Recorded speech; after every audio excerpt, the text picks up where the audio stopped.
look at the Bucs and the way Baker's been playing the past few weeks. 5 touchdowns, no picks, 359 yards against the Panthers. A couple weeks ago against the Chargers, 4 touchdowns, 1 pick, 288 yards, 135.3 QB rating. Baker's red hot, and Tampa Bay as a whole. You skipped the game there, Paul. I skipped the Cowboy game. Yeah.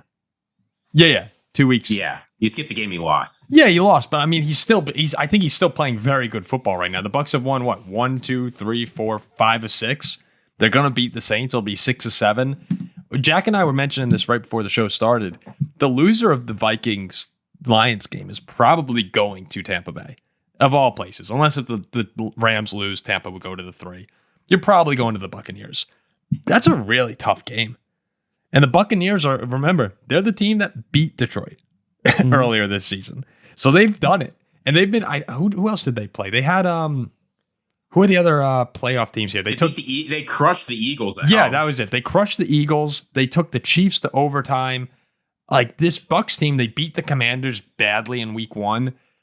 I mean, they're undefeated against the current playoff field in the NFC. Like the Buccaneers, no one's mentioning them, and I'll include our podcast there. No one's mentioning them along the likes of the Lions, the Vikings, the Eagles, even the Packers when you throw them in there. But they're undefeated against those teams, and they're going to host one of them. So I think the Bucs have this quiet. They should have this quiet confidence to them of like we can return. They were in the divisional round last year. I mean, I was ready to put the Bucs in over Minnesota in the power rankings for this week, because I think they're going to beat them in a couple weeks down the road. But Baker Mayfield, he just won our guy Zach a fantasy championship. I mean, he's been won a lot of people championships. Yeah, he's been flat out balling out, and this Bucs team too is going to come in to this year's playoffs super determined, because in their minds they feel like they could have won it last year. They took Detroit to the wire on the road divisional round for the most part. They've beaten the Eagles. They beat the Lions, and nobody's really talking about them at all. And they're going to have a home playoff game and then have a chance to go improve themselves again against a team like the Lions. I do think that Tampa Bay, sorry to say the Lions. I was laughing. I love how when you talk, it's as if the Lions won the game, and when I talk, it's as if the Vikings won. But this is no slouch, and I do believe the loser of this Lions-Vikings game this week is out in Tampa Bay week 1. Wow. I've been high on Tampa for a bit. I don't think this Tampa Bay team, the reason I brought up that Cowboys game, I don't think they are consistent enough to win a Super Bowl. Tampa Bay. But Paul, like you said, when it comes time for a single game, they're about as dangerous as anybody. They've got all the weapons. They've got a defense that can get the job done. Baker Mayfield, he has ups and he has downs, but when he's up, he can play like close to a top 5 quarterback. Anybody, as you said, who had him on the fantasy team last week knows. Random guys, well, not random, but guys like Bucky Irving have stepped up in a big way. They've got tons of contributors. Again, I don't think it's a Super Bowl team just because the consistency required to win 4 games in the playoffs is another level. But you're talking 1 game. Heck, you're talking 2 games. I absolutely think Tampa Bay is a threat. And honestly, I'm hoping that the Rams rest all their starters. It looks like they're going to rest a fair number of guys. And Tampa Bay sneaks up, wins that game, beats the Saints like they should, and moves up to 3. Because I don't want any part of that in the playoffs. Dude, I don't want the Rams either, though. They're all back and they're healthy. I think that the 3-4 in the NFC. The Rams are at least not hot, right? The Bucs, as you said, they're coming off some good games. I don't know. Stafford's pretty hot. Is in trouble. Stafford's pretty good hot. Looking guys. Cup's pretty hot. I mean, they got some hot guys on that team. You have the Chiefs, the Bills, and the Ravens in the AFC, who everyone thinks are very good. But I'm actually not even sure that those 3 are better than the top 3 in the NFC. Which 3 do you think are a better trio? Oh, that's tough. I'd probably go the AFC. I think everyone would say the AFC, though, because of the quarterbacks. And, I mean, obviously it's because of the quarterbacks, but I'm saying, there's so much bias on Mahomes, Allen, Lamar, and, they've earned that right, that the other teams might be better.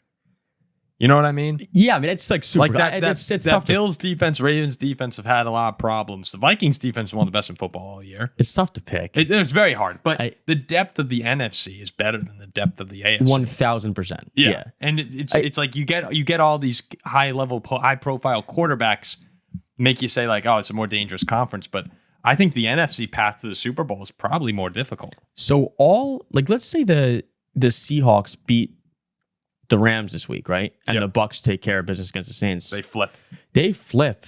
And I mean, the Rams, they're a team who have taken the Lions to the wire a few times and beat the Vikings. Yes.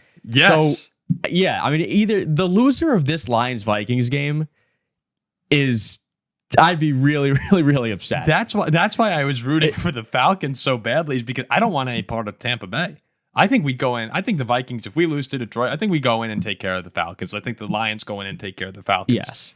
Tampa is a different animal. And, I mean, let's say the Lions, but let's say the Rams and Bucs flip, right? Which is possible if the Rams take a bit of an easy this week against Seattle, and the Vikings beat Detroit. That's a revenge game from last year's wild card round. Detroit then going to LA. Yep. Matthew Stafford's first time hosting Detroit. They're both revenge games for Tampa or LA from last year. Right. They're both. Yes. They would both be revenge playoff games. Yeah. Wow. And Tampa Bay, great against the run this year. I think they're 5th in the league. No David Montgomery like that. Now we're relying on Goff, or if it's the Vikings, Darnold. Like it's going to be a hell of a game regardless. That's again.